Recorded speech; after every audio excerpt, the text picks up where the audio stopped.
L'amélioration des liens cliquables sur Canva pour votre site web était une fonctionnalité attendue depuis un petit moment. Il y a quelques mois, rappelez-vous, j'avais mis à votre disposition un cours complet relatif à la création d'un site web sous Canva en 6 étapes et j'avais longuement insisté sur la manière, je dirais les différentes manières de créer des liens vous permettant d'accéder à une page interne dans votre site, à un lien externe, à une adresse web, etc. Aujourd'hui, Canva a relativement facilité le processus. Dans cette vidéo, nous allons donc revenir sur les quelques modalités super importantes dont vous devez tenir compte pour que votre site soit fonctionnel. Mais en fin de vidéo, je vais également vous donner une grosse astuce pour que cette fonctionnalité améliorée de génération de liens sous Canva vous donne la possibilité de créer des présentations ou des PDF interactifs qui vont changer le game. Pour me soutenir, merci de cliquer sur le petit bouton d'abonnement, de partager, de cliquer sur la cloche. On se retrouve immédiatement de l'autre côté.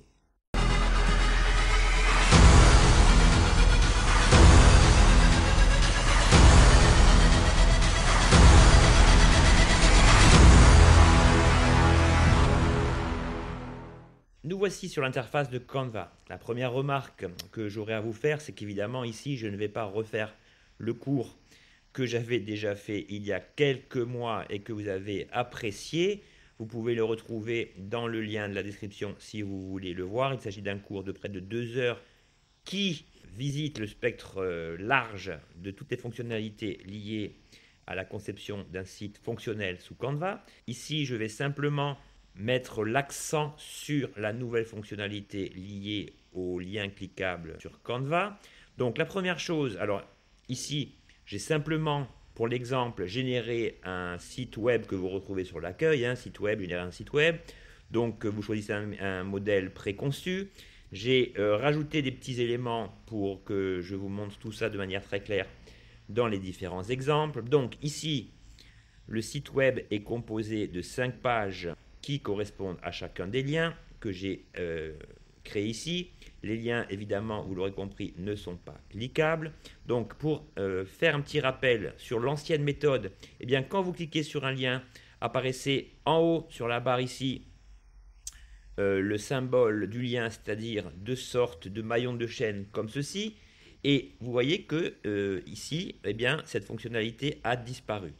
Avant de tout vous dévoiler, ce qu'il convient de faire, et là je vais quand même faire quelques petits rappels par rapport à ma précédente formation, il faut que page par page, vous cliquez sur ce petit bouton, ajouter des notes. Alors ici, au niveau terminologique, je trouve que Canva se plante un peu parce que si on recherche la faculté de nommer les pages, donc du nommage des pages, et qu'on tombe sur ce bouton, ben, ce n'est pas tellement bien indiqué. Donc j'espère que dans le futur, les concepteurs, développeurs de Canva vont améliorer cette petite erreur sémantique. Donc pour chaque page, c'est très simple. Vous cliquez donc sur le petit bouton Note et ici, on va simplement appeler la page Home. On va faire la même chose pour chaque page. Alors on n'est pas obligé de le faire, bien évidemment, mais vous allez constater que si on ne le fait pas, la navigation interne sera beaucoup plus difficile. Donc là, vous faites simplement un petit copier-coller de chaque menu correspondant au titre de la page. CTRL-C, Commande-C si vous avez un Mac. Vous vous rendez sur la page. Vous voyez qu'en descendant ici, le titre de la page s'affiche désormais automatiquement. Donc là, Commande-V pour attribuer le nom. On continue avec la page concernant les FAQ. À partir du moment où vous maîtrisez les basiques des raccourcis clavier, vous torchez ça en 30 secondes, montre en main. Voilà donc le nommage de mes pages effectué. Une fois cela effectué, eh bien c'est là que la nouvelle fonctionnalité entre en jeu. Vous avez 2 moyens de l'activer.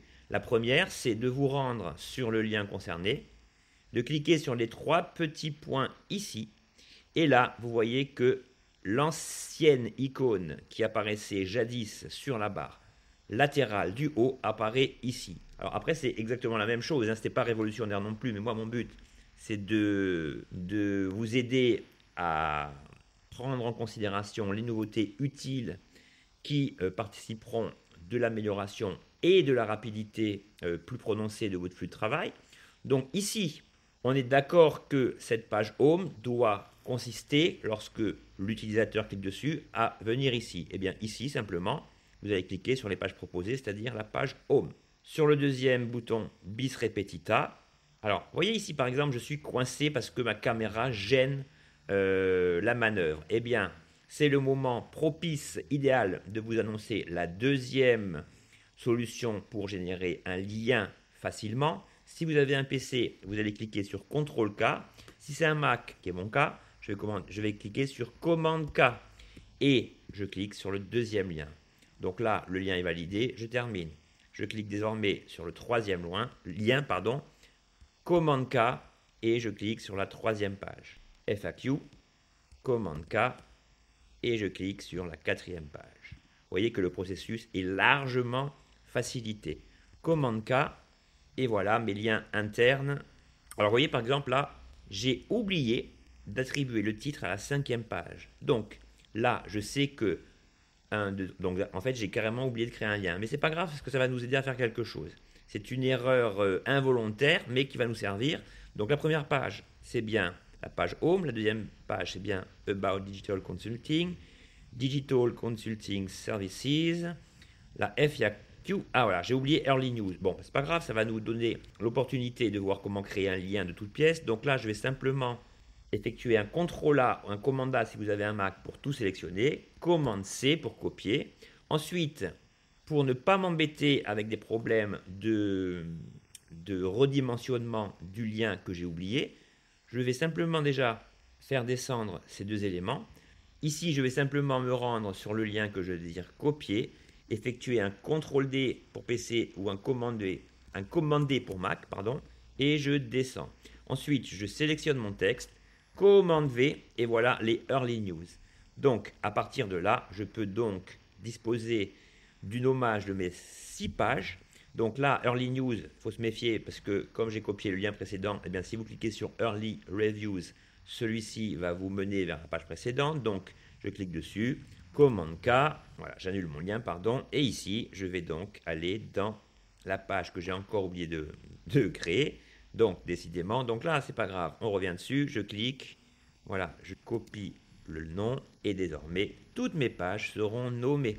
Je reviens donc sur mon premier lien, commande K, et je colle le lien qui me manquait. On finit avec le lien FAQ, commande K, c'est fait, et le dernier, Early Reviews, c'est fait également. Je pense que j'ai loupé également la page contact, 1, 2, 3, 4, 5, oui, pardon, voilà, un problème de ma part, contact, je vais quand même veiller à ce que cette page me mène bien à la page contact. Alors là, regardez bien, si vous voulez modifier un lien, vous avez la possibilité de double-cliquer dessus ou de cliquer sur commande K, mais vous avez également la petite icône du crayon qui signifie que vous accédez au mode édition et qui vous permet ici de remplacer le lien à la source de l'erreur. Donc ici, vous voyez, c'est pas bon parce que je me suis trompé dans le nommage de la 6e page. Donc on va quand même voir si ça fonctionne. Ici, je vais nommer ma page contact. Et afin de vérifier si l'ensemble de ces liens fonctionnent, je vais me mettre en mode aperçu.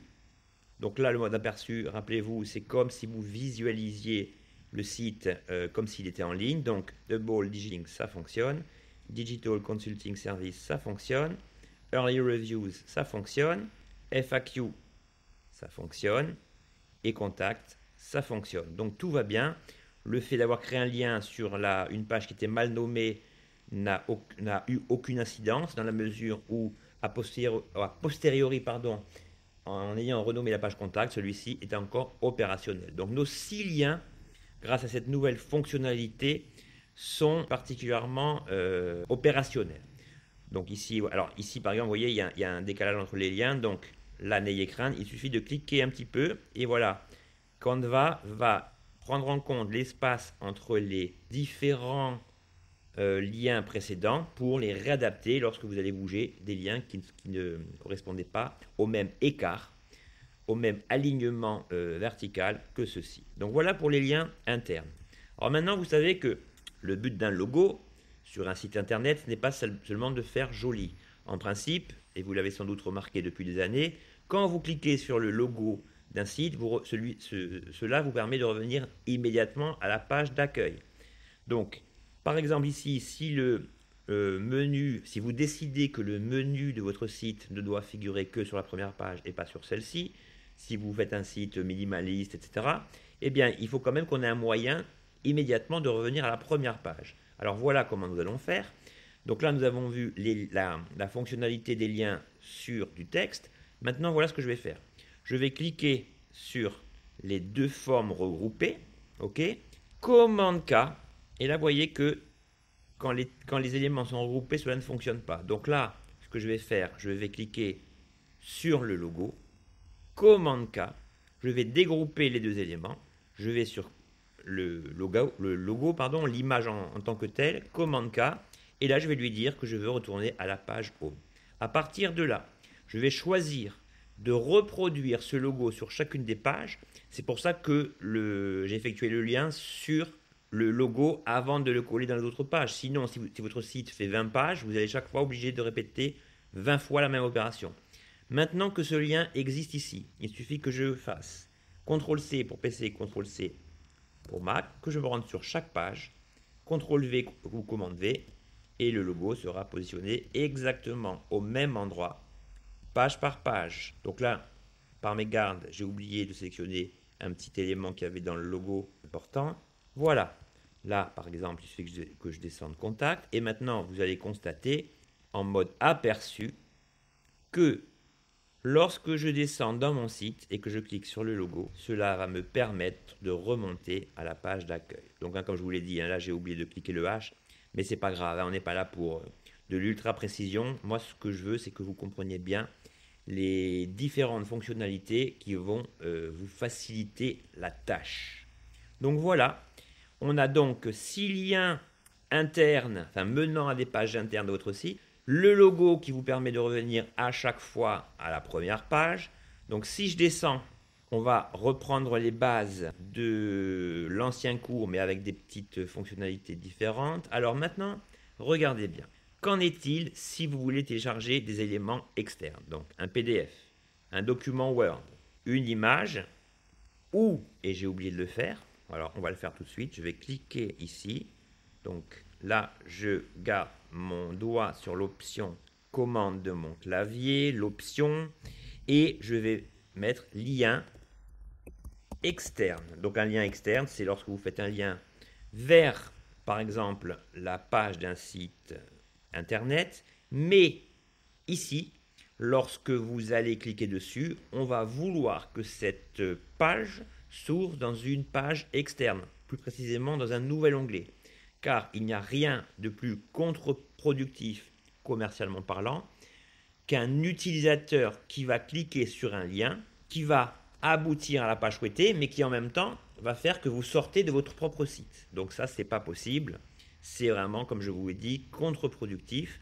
Et les gens, en fait, qui se retrouvent sur le nouveau site risquent d'oublier, s'ils trouvent des informations plus intéressantes sur le site vers lequel vous les avez guidés, eh bien, ils risquent de risquer dessus à vos risques et périls. Alors, je vais commencer par le lien externe. Donc, commande K. Je vous ai fourni ici un petit document de rien du tout, mais contenant les codes utiles pour ce faire. Donc, pour un lien externe, voilà le code HTML qu'il conviendra de taper. Donc là, par exemple, je vais revenir sur lien externe. D'abord, je vais revenir dans Canva parce que là, je suis encore en mode aperçu, comme ceci, afin d'être sûr que votre page s'ouvrira dans un nouvel onglet. Voilà ce qu'il faudra taper.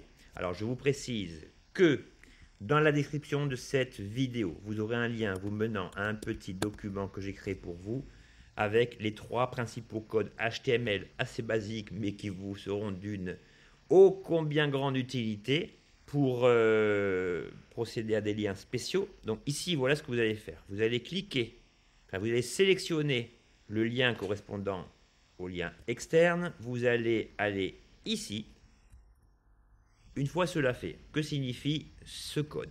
Ici, à l'endroit où il y a marqué site entouré de guillemets, vous allez simplement copier-coller l'adresse du site vers laquelle vous voulez que ce lien pointe. Target égale blanc, ça veut dire la cible de ce lien sera redirigée vers un espace vierge symbolisé par la terminologie blanc. Donc, parfois il y a des erreurs. Tapez l'exacte adresse du site, n'oubliez pas les HTTPS, www, sinon cela ne fonctionnera pas. Donc là, je vais simplement me rendre sur l'adresse de mon compte Instagram que je vais restituer ici. Donc là, ça a sauté, c'est pas grave. Alors, après l'adresse du site, pensez bien à cliquer pour qu'il y ait un espace, sinon cela ne marchera pas. Target égale blanc. Je clique. À partir du moment où Canva ne me fait pas disparaître ce code, eh bien cela signifie que ce dernier devrait être fonctionnel. On n'est jamais sûr de rien, mais bon. On clique sur l'aperçu, on se rend sur le lien, et là, en cliquant dessus, voilà, mon site, enfin mon compte Instagram s'affichera dans une fenêtre indépendante. Donc voilà un petit rappel pour les liens externes. Alors ensuite, si vous voulez télécharger des éléments, si vous voulez donner la possibilité à l'utilisateur de télécharger un PDF, un document Word, Excel, une image, une vidéo, une musique, peu importe, vous n'allez pas avoir d'autre moyen que de placer les différents éléments téléchargeables sur un cloud. Donc moi j'utilise Google Drive. Donc ces trois éléments, voilà comment ça fonctionne. Je me rends pour vous montrer dans mon Google Drive qui ne veut pas s'ouvrir, qui est ici. Donc là, dans mon Drive, j'ai un dossier que j'ai créé, Canva Test, dans lequel j'ai positionné ces différents éléments. Alors, comment ça fonctionne? Donc déjà, il faut savoir une chose, si vous n'avez pas l'habitude, c'est que le simple fait de créer un compte Gmail vous donne droit, enfin, vous créez un compte Google indirectement. Et dans ces options, vous avez accès à Google Drive qui vous offre 15 Go de stockage gratuit à vie dans lequel vous pouvez intégrer tous vos éléments. Donc ici, on veut télécharger ce guide que j'ai créé en PDF. Donc le simple fait de faire glisser ou d'importer vos éléments dans un dossier spécifique dans Google Drive ne suffit pas. Il faudra cliquer sur les trois petits points de chaque élément, cliquer sur partager, valider ici. Et ici, au niveau de la limitation, vous allez spécifier tous les utilisateurs qui ont le lien. Ensuite, il ne vous reste plus qu'à cliquer sur copier le lien. OK, je reviens dans Canva, télécharger le PDF. Il faut d'abord que je sorte de cela, du mode aperçu. Commande K. Et là, je vais cliquer le lien téléchargeable. Et là, normalement, vous voyez, j'ai le lien vers ce fichier à télécharger. Donc, je valide, je clique sur le mode aperçu, je descends, télécharger le PDF, la fenêtre s'ouvre. Donc, celle-ci vous donne une prévisualisation de l'ensemble du PDF. Il ne vous reste plus qu'à cliquer sur le petit bouton de téléchargement et le PDF vous appartient désormais. Donc, comme je vous le dis, vous pouvez répéter cette technique avec des documents, des images, etc., n'importe quel type de média. Je précise ici que si votre PDF est téléchargé dans votre bibliothèque Canva et que vous cliquez sur PDF, vous pouvez créer un lien vers ce PDF. Le bémol, c'est que si vous mettez votre site en ligne et que la personne clique sur télécharger le PDF, elles vont accéder à une page Canva, mais si vous oubliez de donner les recommandations, les spécifications d'accès à la personne, celle-ci ne sera peut-être pas en mesure de télécharger le lien désiré. Et pour les mêmes raisons, si vous téléchargez un document Word, une image, etc., eh bien, cette méthode ne fonctionnera pas. C'est pour ça que je vous dis que quel que soit le cloud que vous utilisez, bon, je vous conseille vraiment d'utiliser Google parce que ça marche bien, c'est facile et gratuit, eh bien, vous pourrez donner aux utilisateurs de votre site le moyen donc de télécharger des liens externes. Pour être tout à fait précis, en guise de rappel, comment procéder à un lien qui permettra à l'utilisateur du site de vous envoyer un lien? La même chose, vous cliquez sur le lien concerné, commande K, vous vous rendez dans le petit fichier qui, je le rappelle, est disponible gratuitement dans la description. Vous cliquez ce petit code HTML. Alors, par sécurité, enlevez quand même le M majuscule, on ne sait jamais.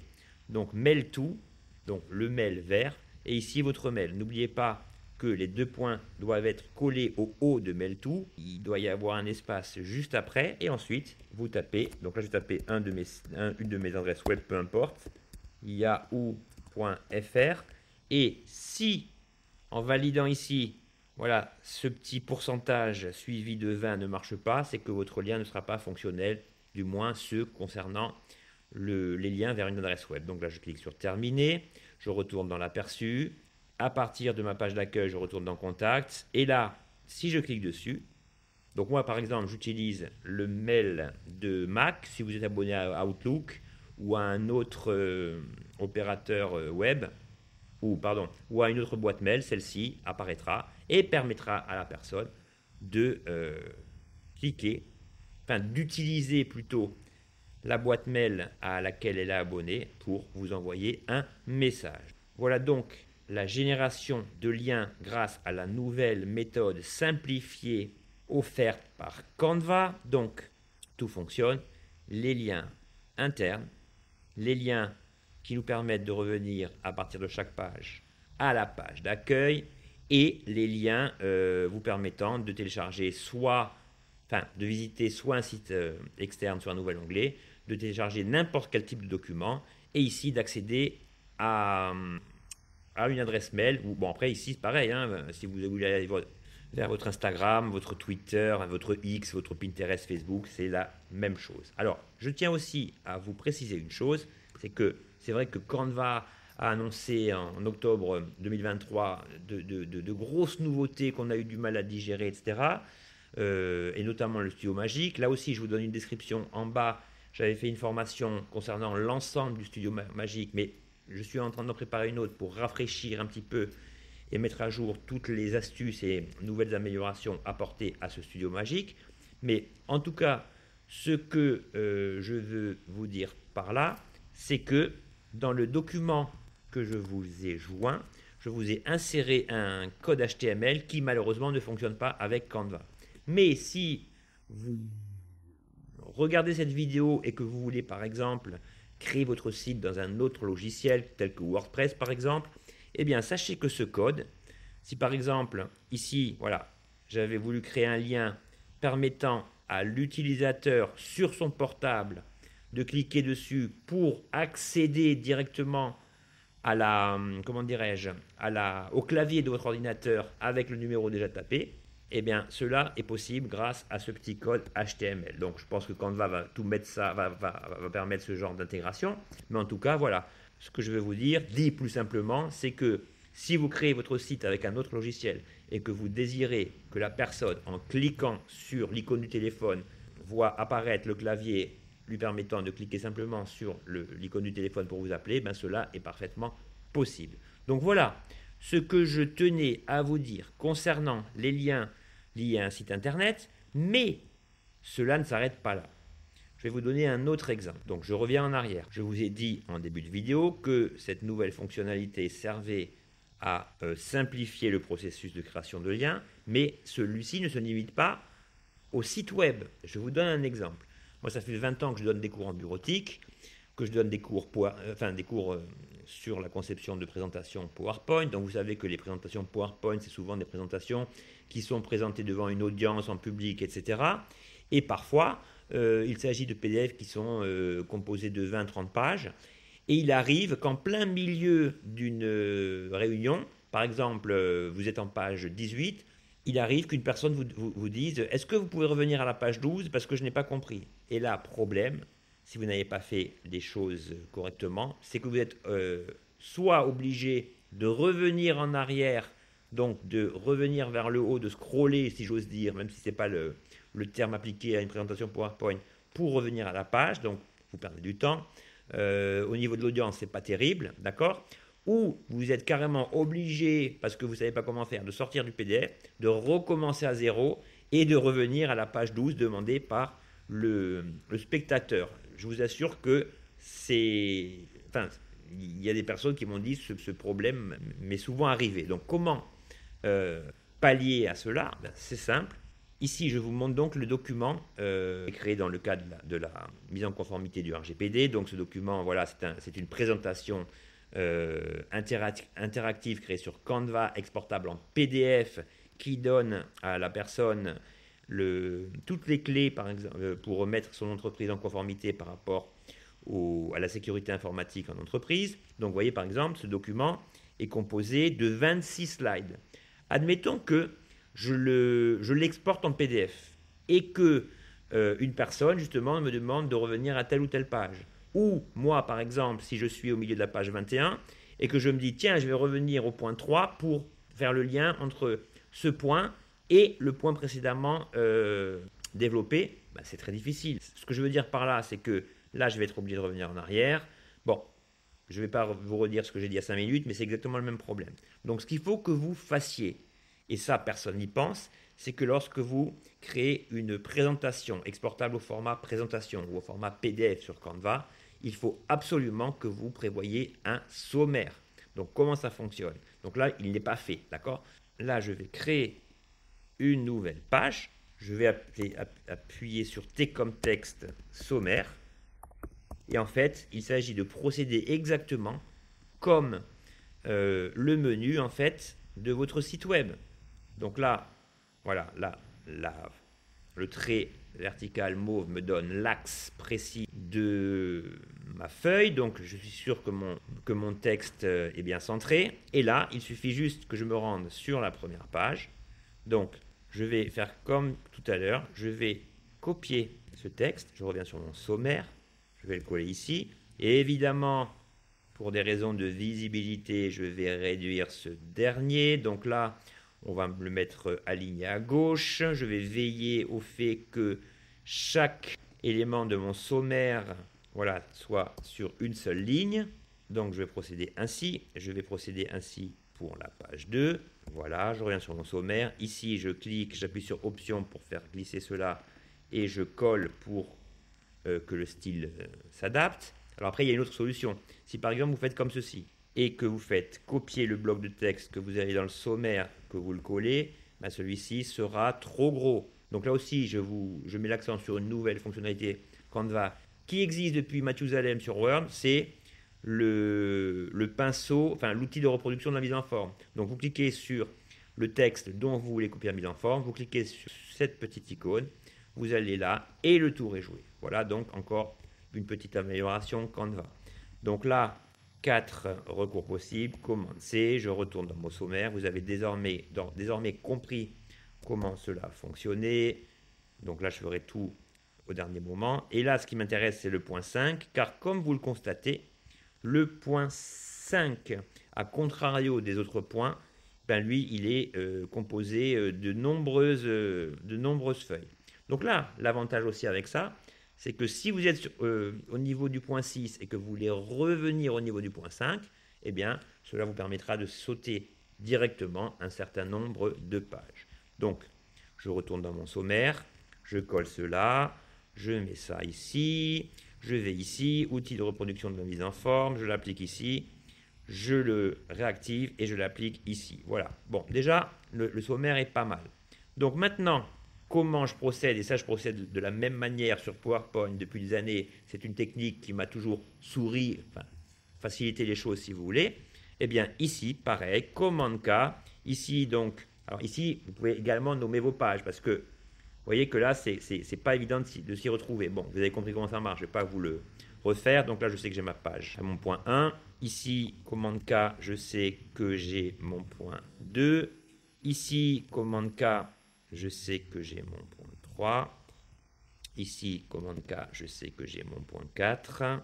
Et là, commande K, j'ai mon point 5. Voilà. Alors, il y a aussi un truc, c'est que lorsque vous créez un lien sur un texte, eh bien, vous voyez que tous les liens sont soulignés. C'est pas très joli, enfin, à mon goût, après c'est subjectif. Donc je sélectionne tout, et ici, j'enlève le soulignement. Ok, donc là, on est pas mal. Je vais décaler un petit peu cela. Je vais en mode présentation. Donc le mode présentation, c'est comme le mode aperçu pour un site web. Voilà, donc là, je suis sur mon PowerPoint, enfin, sur ma présentation correspondant à mon PowerPoint. Donc ici, je suis en plein milieu de la partie 5. Quelqu'un me demande de revenir en arrière. Ben là, je ne peux pas. Vous voyez, donc là, je vais encore vous montrer une astuce. Donc là, simplement, on va tester ça. Après incident, je suis bien là. Mais vous voyez, il y a le même problème. Pour revenir au début, c'est la galère. Donc déjà, mon sommaire est fonctionnel. Mais à partir du moment où vous décidez de mettre un sommaire dans votre PowerPoint, moi personnellement, à contrario d'un site web, le sommaire, je le mets toujours en fin de document. Parce qu'en fait, le sommaire, à part si vous fournissez le PDF à la personne, ben, lors d'une présentation, si vous voulez créer par exemple un effet de surprise et ne pas dévoiler toutes les sous-parties ou les différents éléments de votre sommaire, il vaut mieux le mettre à la fin. Le tout, c'est que celui-ci soit fonctionnel et qu'il vous permette de faire ce que vous voulez. Donc on est d'accord qu'ici, le sommaire est situé en page 27. Donc, je vais aller sur la première page et je vais aller dans éléments. Alors là, vous faites ce que vous voulez. On va prendre un élément très simple. On va prendre ça. Allez, peu importe. Voilà, on va prendre ça. On va le réduire, pardon. On va le réduire comme ceci, en respectant les proportions, en cliquant sur Options et majuscules. Et en fait, bon, quelle que soit la forme, donc là, on n'est pas là pour faire du grand art, simplement pour vous. Voilà, je vais quand même mettre ça aux couleurs qui représentent un peu bon, on va mettre un rouge. En fait, voilà, ce que vous pouvez faire, c'est que sur chaque page, vous pouvez cliquer un bouton dont vous seul connaissez le but, d'accord? Enfin, dont vous seul connaissez la fonctionnalité, ok? Donc là, je peux même taper S en plein milieu, S comme sommaire. À partir de là, ben, vous aurez compris qu'on va cliquer dessus, commande K. On va lui dire que le sommaire étant situé à la page 27, je vais lui donner la possibilité qu'à chaque fois que je clique dessus, j'arrive au sommaire. Donc la même chose que pour le site internet. CTRL-C pour copier ce bouton et vous vous rendez sur chaque page, commande V, commande V, commande V, commande V et jusqu'à la fin. Bon, malheureusement, ça je ne connais pas d'autres méthodes me permettant de coller le même bouton partout. Bon, vous avez compris le principe. Selon votre mise en page d'origine, ben, il consistera simplement voilà, à décaler certains éléments pour pas que le bouton soit au milieu. Mais ça, on s'en fout. C'est vraiment pour vous faire comprendre le but et surtout l'utilité et le gain de temps que va vous apporter cette astuce. Donc là, je vais en mode présentation, présenter. Voilà. Je suis en plein milieu de ma présentation. Quelqu'un me dit, pourriez-vous revenir au point numéro 3? Bon, là, je ne l'ai pas créé partout. Bien sûr, je peux revenir au point numéro 3. Je clique ici, point numéro 3. Et voilà l'énorme avantage d'avoir un bouton vous permettant de naviguer à tout moment, d'arriver, si vous voulez, à la page souhaitée, sans que cela ne vienne perturber, parasiter, altérer votre présentation. Donc voilà ce que je voulais vous dire pour ces fameux boutons. Donc ces boutons ne s'appliquent pas, enfin ces liens cliquables, pardonnez-moi, ne s'appliquent pas seulement pour un site internet, mais vous pouvez décliner cette technique pour tout type de présentation. Donc là, je vais vous montrer comment ça marche, hein.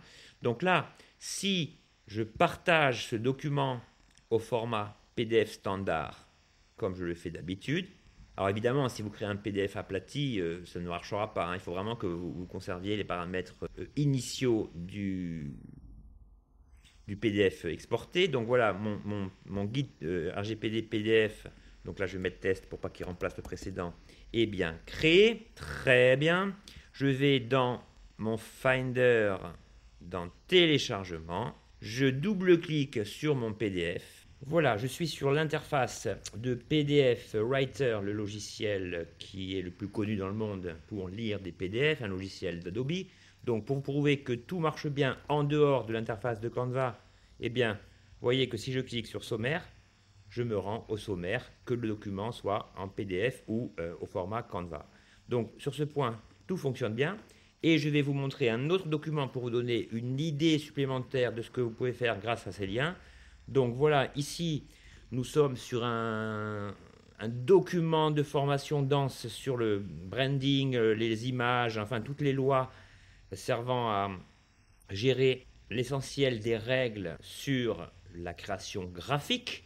Je vous parlerai de ce document qui est à la fois une formation interactive quand j'en aurai terminé avec lui. Ce document que vous voyez en exclusivité donc à une partie concernant tout ce qui concerne les images. Et ici, dans cette zone, voilà, je conseille quelques sites utiles lorsque vous voulez trouver vos images. Et bien donc ce document, je le répète, que j'ai conçu dans Canva, quand vous allez sur un des liens, par exemple FreePic, autorisé, eh bien vous arriverez au site désiré. Ok?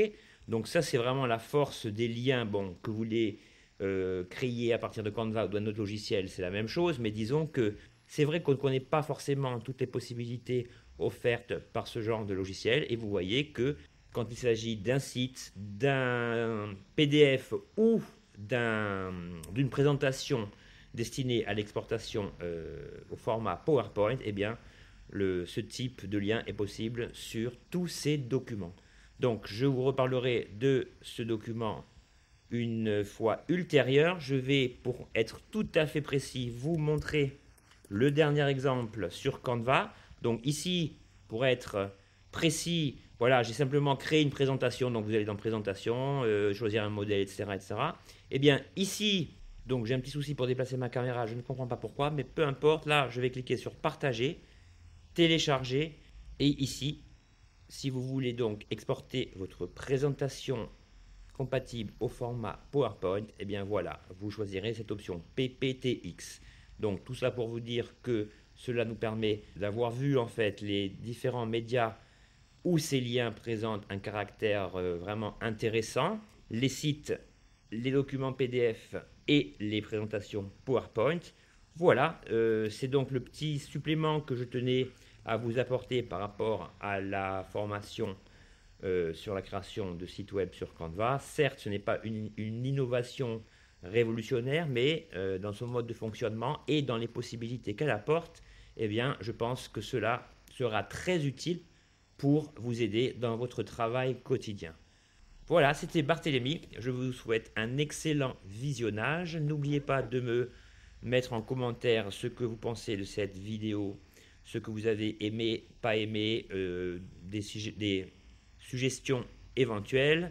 Cliquez sur le petit bouton de souscription si vous désirez être mis au courant des nouveautés à venir dans le cadre de cette chaîne. C'était Barthélémy. Je vous souhaite une excellente continuation. Ciao!